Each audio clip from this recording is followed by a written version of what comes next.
Pernah gak sih kalian membayangkan kalau tinggal di sebuah rumah tapi justru dengan puluhan makhluk halus yang bentuknya mengerikan? Now, it's summertime.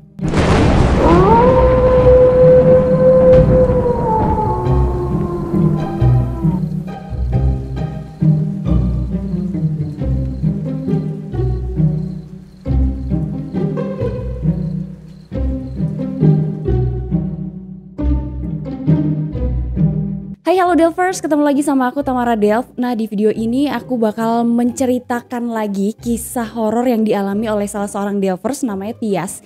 Ini waktu Tias kirim email ke aku tentang cerita yang dia alamin ini, serius aku langsung tertarik dan emang seketika kayak bulu kuduk tuh merinding, tau gak sih?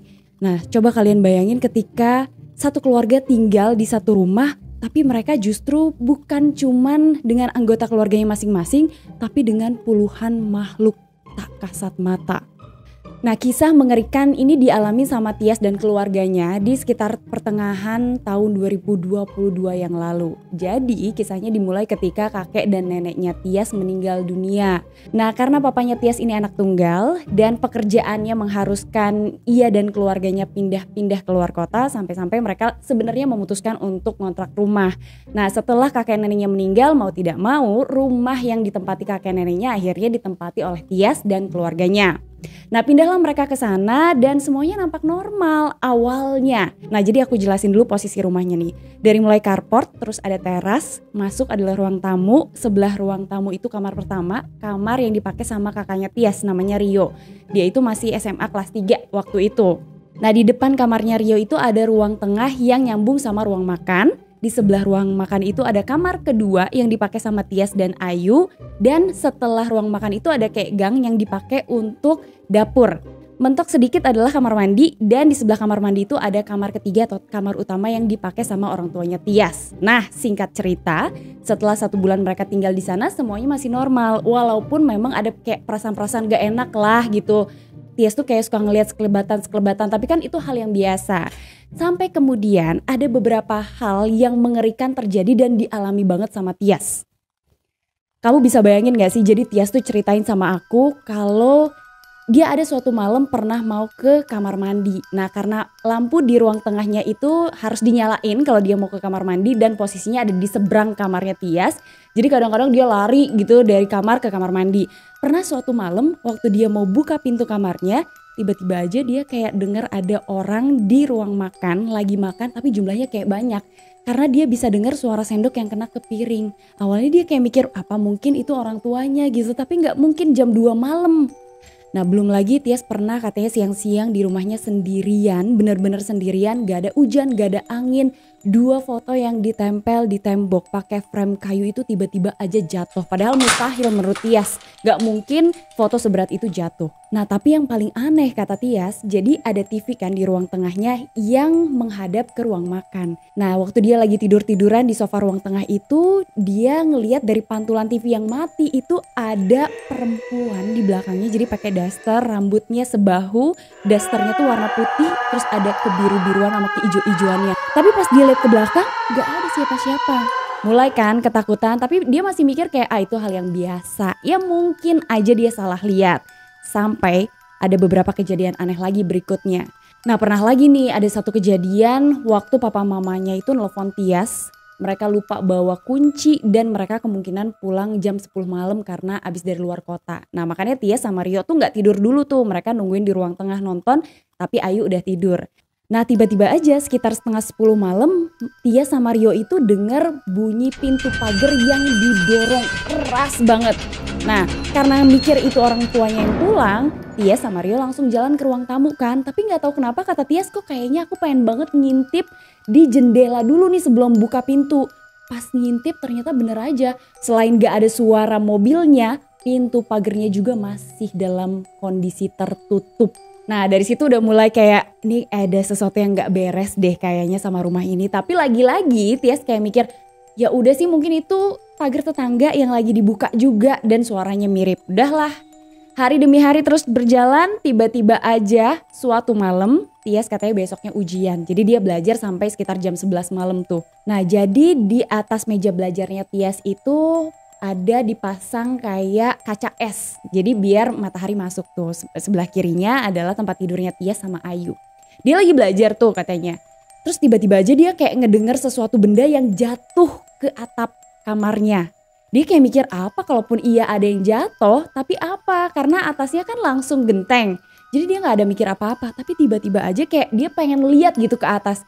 Pas dia ngeliat di situ dia bener-bener shock sampai teriak sekencang-kencangnya. Dia ngeliat ada kepala jatuh. Dia yakin itu kepala karena dia lihat rambutnya. Dia langsung lari ke kamar orang tuanya. Dia ketok-ketok kamar orang tuanya. Terus dia bilang dia lihat ada kepala jatuh. Orang tuanya langsung ke kamarnya Tias kan. Tapi saat itu orang tuanya kayak mana gak ada. Kayak lebih ke gak percaya terus marahin Tias gitu kan. Orang lagi tidur malam-malam kok malah dibangunin. Tias langsung mikir kayak iya kok gak ada. Padahal tadi dia lihat banget itu kepala yang jatuh terus rambutnya terurai panjang. Udahlah dia makin gak enak banget buat tinggal di situ kan. Makin ketakutan. Ada lagi satu kejadian yang benar-benar kejadian fatal paling menakutkan kata Tias selama dia berbulan-bulan tinggal di sana. Suatu malam nih Ayu tiba-tiba bangunin Tias. Mau minta dianterin ke kamar mandi. Tapi Tias males banget gak tahu kenapa kayak langsung ngomong ke Ayu udahlah ke kamar mandi sendiri aja. Nah Tias tuh ngerasa banget kalau Ayu turun dari tempat tidurnya terus dia jalan buka pintu dan nyalain lampu yang ada di dekat meja makan. Dia juga dengar langkah kakinya Ayu kan buat ke kamar mandi. Tias masih tidur terus ngadepnya memang ke pintu kamar. Nah dia juga ngerasa kan ada cahaya yang mantul ke matanya dia. Tapi kok tiba-tiba lama-kelamaan cahayanya kayak gelap, terang. Tapi dia males banget gitu buat buka mata. Sampai tiba-tiba baru dia mau buka mata karena kayak keganggu aja gitu ini apaan. Tiba-tiba dia dengar suara teriakannya Ayu kenceng banget. Jadi yang tadinya males buat buka mata dia langsung buka mata kan. Nah pas dia buka mata dia justru ngeliat pocong di antara batas kamarnya sama meja makan. Nah jadi pocongnya itu dalam posisi senderan kata Tias gitu. Terus kayak lagi mantul-mantulin tangannya gitu ke tembok kayak gitu kayak gerak-gerak gitu. Nah terus Tias juga ngasih tahu kalau jadi dia bisa ngelihat banget kulit dari pocong ini tuh kayak udah kelupas-kelupas gitu. Terus dia nggak bisa lihat matanya karena hitam. Apakah nggak tahu memang hitam atau bolong.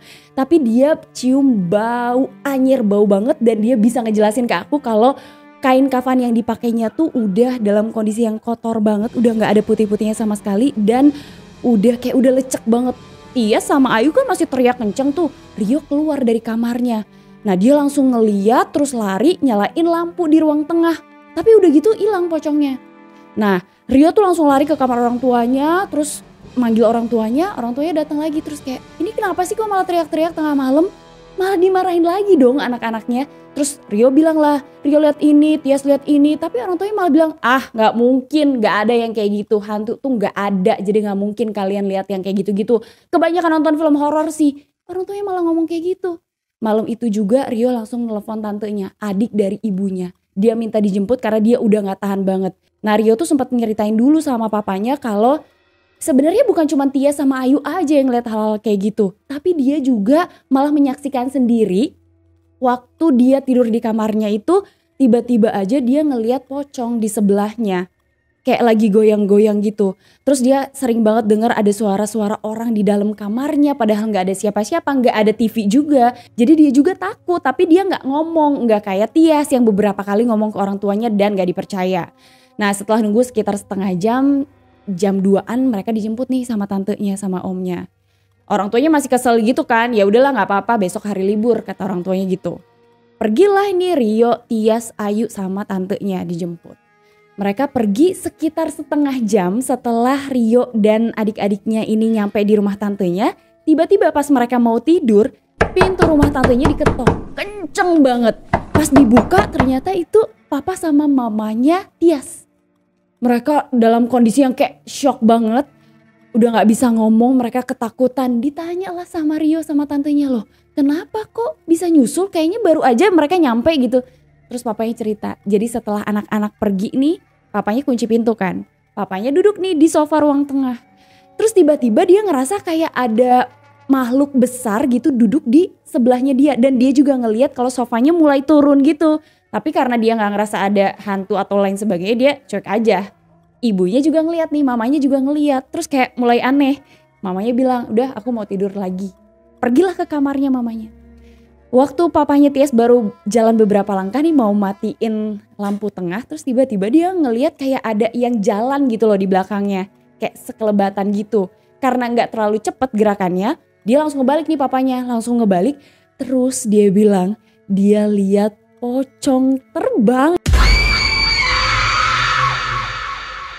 Bener-bener melayang. Terus dia bilang kalau kain kafannya tuh udah kucel banget. Warnanya kemerahan, jadi kayak bekas dikubur di tanah merah gitu. Karena gerakannya gak cepet, dikejar tuh sama papanya Tias sampai ke ruang tamu tapi hilang. Nah awalnya kan masih kayak mungkin halusinasi, gak percaya. Tapi waktu dia balik nih ke ruang tengah mau matiin lampu, gak sengaja dia nginjek tanah merah. Dari situ dia langsung kasih tahu mamanya dan langsung nyusul Rio sama Tias sama Ayu ke rumah tantenya. Mulailah percaya orang tuanya ada sesuatu yang gak beres di rumah itu. Nah karena papa mamanya akhirnya udah mulai ngerasa kayak ada sesuatu yang gak beres dan mulai terganggu juga sama makhluk-makhluk yang ada di rumah itu. Makanya akhirnya minta tantenya buat tolonglah minta tolong sama Ustadz biar rumahnya diruqyah. Janjian lah akhirnya tantenya ini sama Ustadz yang katanya memang bisa mengeruqyah rumah. Di sana akhirnya papanya Tias, tantenya dan Tias ikut ke rumah itu. Nah papanya Tias tuh bilang janjiannya siang-siang ya, saya gak mau sore-sore ada di rumah itu. Oke, janjian lah ketemu sama Pak Ustadznya. Waktu Pak Ustadznya mulai masuk ke rumah itu sampai kayak dorong-dorongan dulu. Kayak papanya gak mau masuk duluan tapi Tias juga takut. Akhirnya Pak Ustadz duluan tuh masuk ke rumah itu. Terus Pak Ustadznya bilang kamar utamanya di mana, terus ada barang-barang yang peninggalan sebelumnya. Terus papanya Tias bilang ya memang hampir 80% barang-barang di rumah ini adalah peninggalan dari orang tuanya. Mereka gak banyak bawa barang. Waktu beberapa lemari dibuka, nah disitulah Pak Ustadz tahu kalau ada beberapa barang antik yang ternyata ada isinya. Nah setelah tahu itu makanya Pak Ustadz masuk ke salah satu kamar, yaitu kamarnya Rio, dan kayak ngomong sama seseorang gitu kalau kata Tias. Nah begitu keluar Pak Ustadznya ngomong, dia bilang memang di rumah ini bukan hanya ada keluarganya Tias aja, tapi ada puluhan makhluk gaib tak kasat mata yang memang tinggal di situ. Loh, papanya Tias kaget kan? Selama dia dari kecil sering main ke sana, lebaran, kumpul keluarga di sana, gak pernah ada masalah. Sampai akhirnya dia nanya sama Pak Ustadznya, terus kenapa kok makhluk-makhluk ini jadi ganggu? Katanya gitu. Pak Ustadznya jawab, mereka lapar. Papanya Tias sama tantenya langsung bingung dan kaget dong. Loh kok bisa ya gitu. Mereka kelaparan terus malah jadi ganggu. Nah akhirnya komunikasi lagi ustadznya dan mereka bilang ya mereka harus dikasih makan. Katanya gitu. Karena papanya Tias ini gak tahu dan gak ngerti, ya udah dia minta tolong sama ustadznya. Tolong dibersihin aja, tolong diruqyah aja. Nah terus Pak Ustadz bilang oke, saya akan bantuin tapi saya bisanya mungkin sore. Karena saya harus minta bantuan sama teman saya. Papanya Tias langsung bilang, oh kalau gitu besok aja deh, saya gak mau sore-sore ada di rumah ini, saya takut, katanya gitu. Nah dia minta tolong kecuali kalau tantenya mau nih nungguin Pak Ustadznya. Terus tantenya bilang ya udah saya aja yang tungguin, Tias sama papanya pulang nih. Terus Pak Ustadz juga pergi, nanti bakal balik lagi setelah asar katanya gitu. 10 menit Tias sama papanya nyampe di rumah tantenya, tiba-tiba tantenya nyampe juga. Kenapa? Karena dia bilang beberapa menit doang setelah Tias sama papanya pergi, itu rumah kayak rame banget, kayak berisik banget. Terus dia dengar suara kaki yang dihentak-hentakin, dia dengar suara tangisan, dia dengar juga suara teriakan yang bikin dia udah gak tahan lagi. Akhirnya rumahnya ditutup kunci, dia langsung pulang lagi. Nyampe di rumah tantenya masih gemeteran, terus dia nelfon Pak Ustadz besok aja deh kita ruqyah rumahnya. Nah besokannya pagi datang nih Pak Ustadz sama temennya. Mulailah mereka ruqyah rumah, terus katanya semuanya disuruh kumpul ngaji juga bareng, tapi papanya Tias tetap nunggu di luar karena dia takut. Tias, Rio ikut juga sama tantenya. Nah mereka nungguin proses ruqyahnya terus sambil deg-degan. Kalau mamanya sama Ayu tuh gak ikut, memang nunggu di rumah tantenya. Ada sekitar 1 jam prosesnya selesai ceritanya. Terus akhirnya Pak Ustadz nih nanya sama papanya Tias, Pak ini gimana nih? Ada banyak banget barang-barang antik koleksi dari mendiang kakek dan neneknya Tias ini yang ternyata memang ada isinya. Dan mereka nggak tahu harus dikemanain. Lagi pula katanya mereka lapar, mereka harus dikasih makan. Nah, papanya Tias kan bilang saya nggak tahu tentang hal-hal kayak gitu dan saya nggak mau benda-benda itu ada di sini. Saya juga nggak pernah dikasih tahu kalau ada benda-benda kayak gitu. Nah, akhirnya karena tuduh-tuduhan nih nggak ada yang mau tahu gimana benda-benda ini. Nah, teman dari Pak Ustadz ini akhirnya bilang ya udah nggak apa-apa saya ambil aja. Tapi Pak Ustadz sebelum pulang tuh sempat ngomong sama papanya Tias, walaupun rumahnya sudah diruqyah, tapi tetap mereka masih akan sesekali muncul. Kita nggak tahu apakah memang benda-benda itu sengaja ada di rumah itu atau memang diinginkan ada di rumah situ katanya. Jadi di rumah itu harus tetap rajin orang-orangnya untuk sholat dan juga ngaji. Itu pesan dari Pak Ustadz. Nah, jadi kata Tia semenjak rumahnya udah diruqyah, mereka juga rajin sholat, pengajian dan lain sebagainya. Memang masih ada sedikit-sedikit gangguan tapi udah gak kayak gangguan-gangguan sebelumnya. Dan semoga sampai saat ini Tias masih aman-aman dan selalu aman di rumahnya ya. Nah, terima kasih untuk Tias yang udah kirimin cerita sama aku. Buat Delvers yang lain atau teman-teman yang lain yang punya cerita horor mau dibahas di Samar, kalian boleh kirim ke email ya. Aku tungguin cerita kalian. Terima kasih, sampai ketemu lagi. Assalamualaikum warahmatullahi wabarakatuh. Bye-bye.